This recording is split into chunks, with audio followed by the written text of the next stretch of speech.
Assalamualaikum warahmatullahi wabarakatuh. Saya Erlangga Maulana Saputra, mahasiswa Universitas Muhammadiyah Jakarta, Fakultas Ekonomi dan Bisnis, Prodi Manajemen, dengan NIM 230301000095. Ya, yang terhormat Ibu dosen Bu Asni selaku dosen mata kuliah Manajemen Strategik.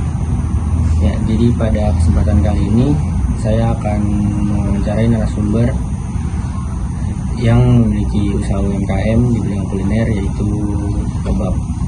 Ya, silakan memperkenalkan diri. Perkenalkan, saya Nadia Anini selaku narasumber yang memiliki UMKM di bidang kuliner, yaitu kebab.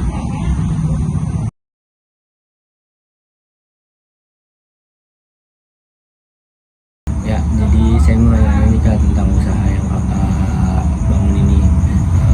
Jadi apa sih latar belakang kakak nih buat ngejadiin usaha kebab ini? Oke, jadi simpel aja sih Mas sebenarnya. Awalnya saya cuma pengen punya usaha kecil-kecilan sekalian buat pendapatan tambahan. Terus setelah saya kulik kira-kira usaha apa yang cocok, akhirnya saya pilih buat kebab. Karena kan kebab ini termasuknya cemilan tapi bikin kenyang. Tapi dibilang makanan berat juga terlalu instan gitu. Jadi udah gitu modalnya juga lumayan sedikit, nggak perlu modal yang langsung besar. Saya cuma butuh booth kecil sama ya paling tempat yang strategis buat mulai usaha. Jadi akhirnya saya mutusin buat buka usaha.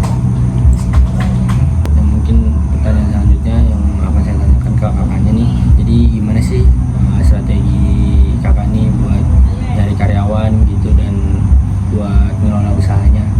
Sebenarnya saya nggak nyari yang ribet-ribet sih Mas, yang penting jujur aja, terus bersih juga sama ramah senyum ke pelanggan, karena kan senyum juga perlu ya.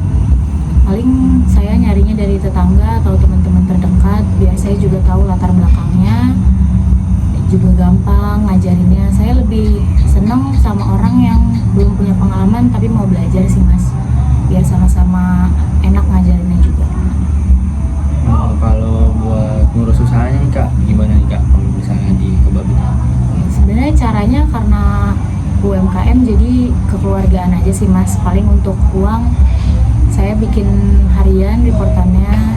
Jadi saya lihat dulu nih catatan daging sama kulit kebab yang keluar hari itu. Jadi saya tahu berapa yang laku di hari itu. Pertanyaan ketiga nih Kak, gimana sih cara kakak nih, strategi kakak gitu buat biar usaha kebab kakak ini bisa berlangsung lama atau bisa berlangsung panjang gitu Kak umurnya?